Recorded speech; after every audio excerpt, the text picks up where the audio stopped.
On Monday, August 18, 2025, the Islamic Resistance Movement, Hamas, announced its acceptance of the latest ceasefire agreement proposed by Arab mediators, Qatar and Egypt. The proposal, quite similar to an earlier document put forward last June, actually, by U.S. Presidential Envoy Steve Witkoff and his staff, which provided for 1. The exchange of hostages and prisoners held by Hamas and Israel, respectively. 2. Abiding by a temporary 60-day ceasefire between the two antagonists, including a subsequent path to end the war. 3. Redeploying Israeli forces in Gaza. And 4.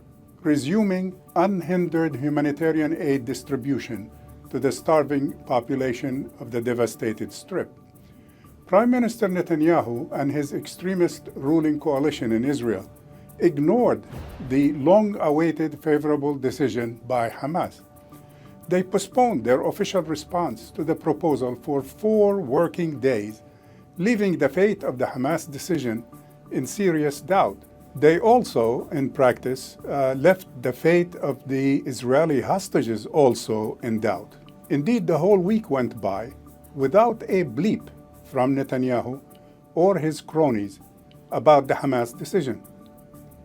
CNN described the uncharacteristic silence by the Israeli government, and I'm quoting it, as a fundamental shift in Israel's approach, end of quote, by dropping its earlier insistence on a partial and phased ceasefire deal to suddenly demanding a comprehensive agreement that involves the release of all Israeli hostages and winding down the fighting on Israel's terms, including the disarmament of Hamas and continued military control of the Gaza Strip.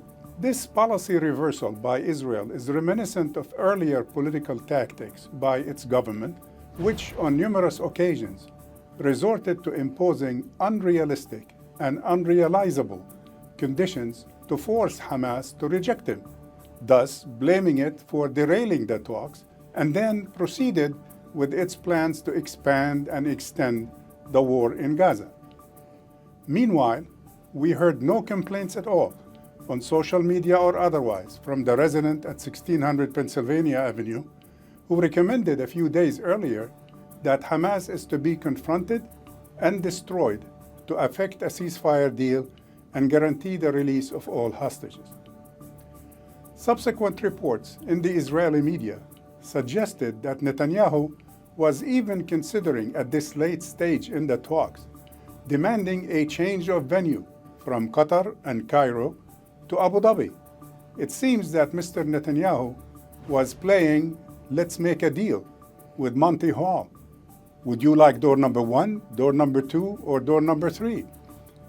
Ladies and gentlemen, waging war on Gaza and extending Israeli control over the devastated Strip is relatively easy for Israel and its supporters in Washington.